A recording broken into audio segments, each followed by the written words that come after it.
absolutely, the fundamental right to protest is there. What Sir Gerald Howard, I think, was trying to say was, if it goes beyond that, incites violence and hatred, that has to be dealt with, surely. But why are the police standing there with their arms folded? I mean, it's very difficult because you have to sort of step back and say, yes, you're right. We prize ourselves on our freedom of expression in this country, which actually, the majority of countries around the world do not have. And we do not have absolute freedom of expression. We're not the United States, but we're pretty good at it.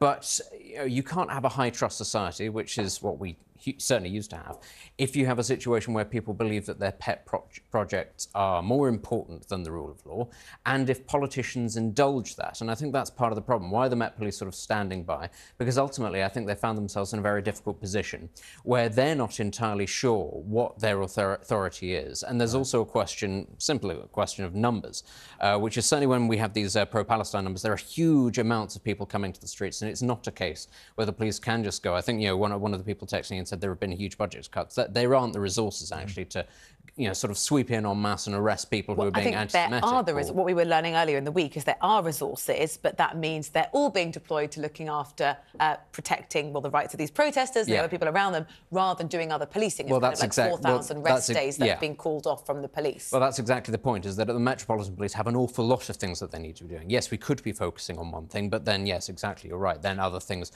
get missed out as well. But we're talking specifically now about these pro-Gaza protests, which have sort of been occupying the news. But actually, the thing that sort of stands out in my mind, and the story that we had a couple of weeks ago, was Just Stop Oil and these environmental protesters that talk about them potentially occupying MPs' homes. This is as much, this isn't just a one-issue story. Actually, it's becoming the case increasingly where lots of different groups kind of feel my idea, my movement, my ideology is more important than other people's rights.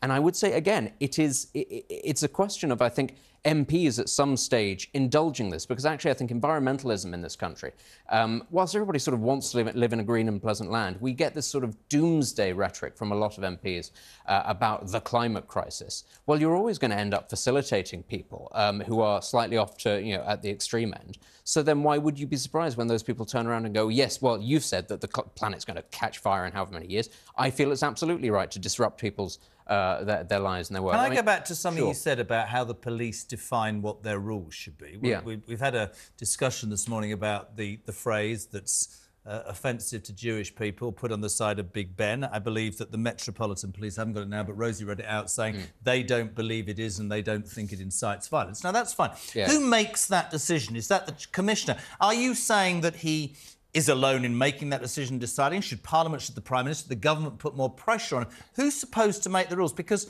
whether it's resources or not, and forgive me, I'm going to repeat something that was said in the last hour.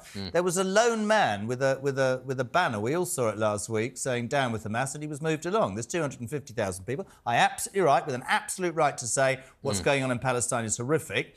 Nothing happens. Is it numbers? Is there a feeling that the police are on one side, or are they in this precarious position? Well, I mean, an incident like that where an individual is moved on for saying something like that is largely for their own safety. That's to prevent there from being a fight from breaking out, which I think is understandable. Ultimately, I think this does come down to the government. The government has decided over several years, not just this government, that we are going to have hate crime legislation in this country, and that is going to sort of expand to envelop all kinds of things. Well, then you have to take your cues from the government, and I think it's not unfair to the police to say, well, you guys have to interpret this. But we have had the slightly farcical situation where the police have had to go to different organisations and go, what does jihad mean in certain contexts? Can you tell us? And of course, depending on the organisation, they'll say, oh, it's absolutely unacceptable. Or they'll go, oh, well, there are many spiritual uses for it. There's no perfect answer here. And that's why the context is so important, as with all of these things. I think we're getting so focused on the protest when the Prime Minister's also making the wider point about intimidation of MPs outside their house. For example, what happened to Tobias Ellwood. He said